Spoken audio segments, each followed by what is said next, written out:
Once upon a time, in a land far, far away, there was a young shepherd who was in charge of protecting the village sheep.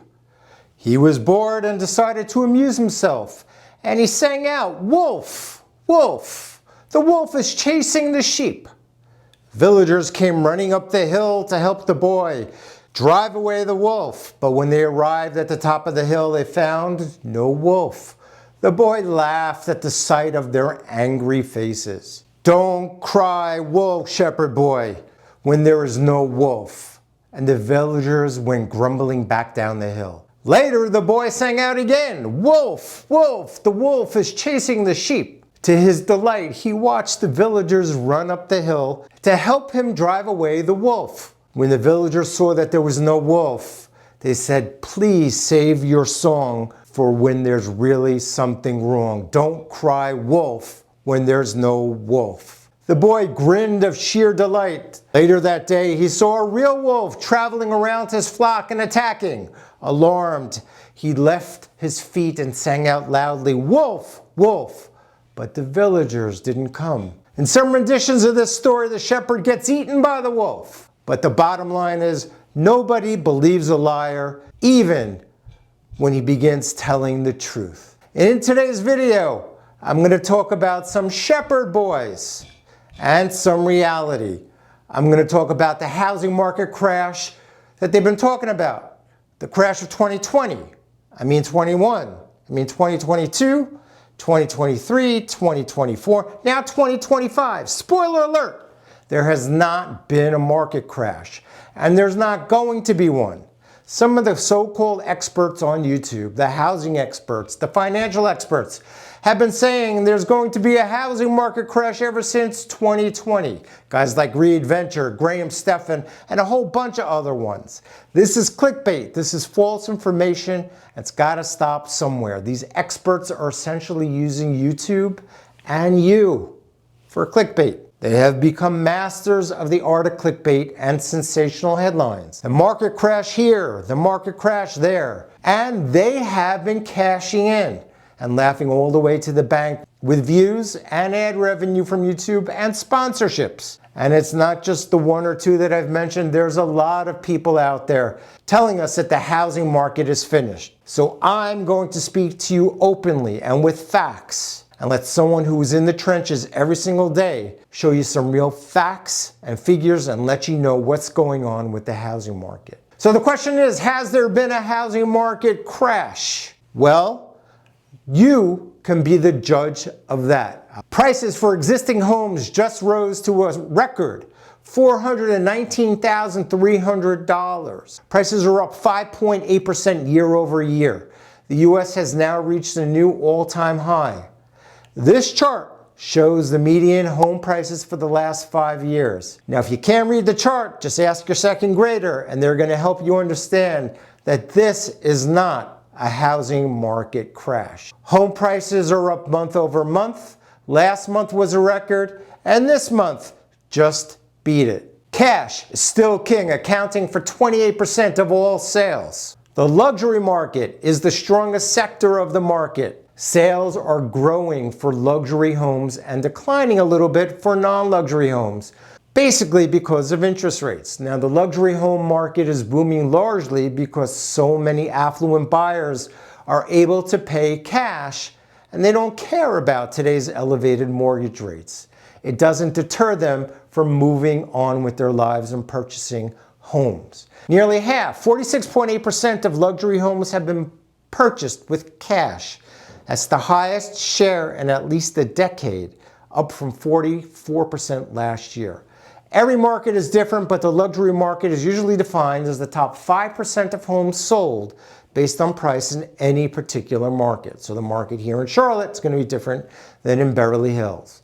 Now let's talk about first-time home buyers, the ones who have apparently completely disappeared.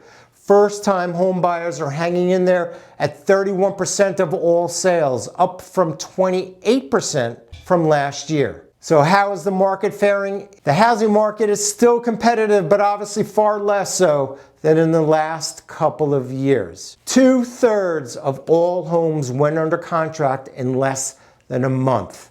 That is strong. Competition is still strong despite the higher prices. However, there are some homes that are becoming stale, and there's a greater number of those that are becoming stale and lasting on the market longer. If a home comes on the market that is well priced in a good location and doesn't need much fix-up work, it is going fast, oftentimes with multiple offers. Other homes are sitting longer. These are sellers who are greedy and are trying to make a killing after owning the home after 3 years. Or they're sellers that have not done any updates to their home, or the homes are in a horrible location. So those are sitting a little bit longer than they had been, but they're still selling. We still have a lack of inventory for homes for everyone who wants one. This chart shows you that 1.7 million homes are currently listed for sale, which is up 13.8% year over year. And the newly listed homes, that number is up 652,000, up 8.6% year over year. But if you look back to the same month 5 years ago, pre-COVID, then you're going to see that the supply right now is actually still very low. 1.7 million homes listed for sale right now versus 5 years ago, where it was close to 2.4 million. So supply is 40% below pre-pandemic levels. If you want home prices to crash, you want a lot of sellers to come in, and you want a lot of foreclosures, and the sellers are not coming and the foreclosures are not coming. What happened to all the foreclosures? They're not here. The foreclosures were the big problem in the real estate crash in 2008 when lending standards were not tight. They're tight now. Foreclosures have ticked up a little bit, but they're still at the 2005 level. In essence, there are just fewer sellers, and for good reason. Many people are locked into mortgage rates below 4%, and they don't want a 6.5% or 7% interest rates. Most of your sellers right now are those who are either moving for a job, need to move because they need more room for a larger family or other family members coming in. Some are downsizing. There are divorces and, unfortunately, sicknesses and death. Even those people who are sitting on a boatload of profits who bought within the last 5 years, they don't want to sell because they have no place to go, and they're going to have to pay a higher interest rate. Frankly, where are they going to go? Now, the market is slower, but a slower market does not mean a crash. Let's look at interest rates. This is a 30-year fixed mortgage interest rate chart, which shows that mortgage interest rates are about 7%. Actually, they've come down a bit. They're below 7, they're at 6.8, 6.7. The Fed, or the Federal Reserve, and the stock market have essentially projected that there's going to be at least one interest rate cut in September, and potentially a second one coming later in the year. If you look back to 2022, interest rates were below 4%, and before that they were below 3%. And people were still saying that the market is going to crash, which is an absolute shame because a lot of people probably listened, didn't step into the market, thought they were going to get homes for pennies on the dollar, and now are ending up renting and spending their money on rents. Finding a good home is still very, very competitive. 35% of all homes are selling for over asking price, which means that more than one third of all homes are getting sold with multiple offers. So over list price is not uncommon. Not as bad as in 21 or 22, but still bad. I'm here in Charlotte. In the last couple of deals that I've been involved with, they have all been over asking except for one. One house went for $200,000 over, was asking $1.75 million, went for $200,000 over. Another one sold before it actually hit the market. It was under coming soon, went for $100,000 over asking, and it was asking $620,000, went for $720,000. And another house that I've been involved with went and closed for $860,000 when they were asking for $820,000. Buyers have some power. Some stale listings are piling up, and price drops may become more common. Many home sellers are overpricing their homes, and they're getting super greedy. And those listings are lingering if they don't reduce their prices quickly. And occasionally, a stale listing does become a diamond. I had clients looking for a home here in Charlotte. They wanted everything. They wanted the large home, they wanted the pool, they wanted the school district, they wanted everything. And the pickings were very limited indeed, but their maximum budget was $2 million. Couldn't find anything. I took them into a $2.3 million home that had been lingering on the market for too long, in my opinion. They loved the listing. I told them that if we go in at $2 million with a large due diligence fee, I think we might be able to pull this one off. And we did get this spectacular home for $300,000 under asking. It was a steal. This house is now worth $2.5 million because that one next door just sold for $2.5. Now, if you're looking to relocate to Charlotte, North Carolina and not sure about the ins and outs, and you need some assistance with luxury homes or new homes, you can reach out to me just by calling or texting, which is the easiest thing to do. And if you're moving to other parts of the country and need some top-tier pro guidance, I'm connected to hundreds of expert real estate agents around the country who are specialized in luxury properties, and let me do the hard lifting and find you a top-notch agent in your area. I can help you with that as well. Feel free to call. So what's ahead for the future? Stock market is still strong. Interest rates are with almost 100% certainty going to come down in September when the Fed will do a rate cut. Not guaranteed, but it looks like it's almost 100% chance. And once those interest rates start coming down near 6%, there's going to be a whole bunch of people who are going to jump back into the market, in my opinion.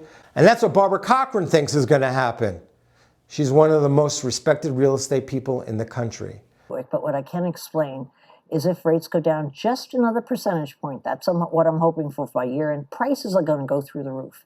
And the reason for that would be around 6%. The market is slower than it has been. People are waiting to see how low the interest rates are going to go. But if you need a house and you can afford to get one, it's still a good time to go into the market because you do have more choices.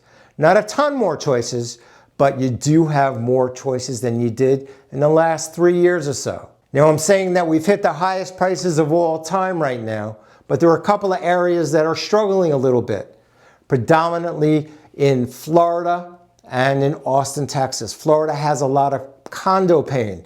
Condos that are over 30 years old are going to be asking their homeowners for a large amount of reserve funds because of the disaster that occurred at Seaside, collapsing buildings. They're going to need reserves, so they're asking people for money. And a lot of people can't afford to come up with large sums of money. So a lot of people are trying to get out of their condos.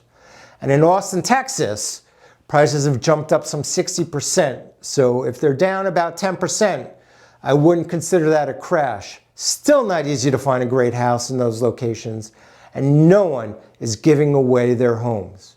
Once those interest rates come down again, I expect everything to perk back up. So you guys who have been crying wolf for 5 years, you need to stop. Graham Stephan, Readventure, and all you other ones, you've got to stop. Because once something really happens, no one is going to listen to you. People are still moving for a better lifestyle, for a better quality of life, and they're still buying houses, and they're leaving a lot of the big cities. What are the top 10 areas that people are moving from? Well, they are the usual suspects. You can take a look at this map and chart behind me. The usual suspects, number 1, Los Angeles, California. No surprise there. Number 2 is my hometown, New York, followed by San Francisco, California, Seattle, Washington, Washington, D.C., Chicago, Illinois, Boston, Massachusetts, Philadelphia, Pennsylvania, Denver, Colorado, and last but not least, Hartford, Connecticut. Frankly, I've had people from all of these areas relocate here to Charlotte, and I've helped them find a great life. So don't believe everything you see on YouTube. Keep informed. These are the facts. Some of you are hoping for a crash, and that's a shame. I am personally hoping for things to just get a little bit more affordable, interest rates to come down, so those who can't afford right now to purchase a home will be able to.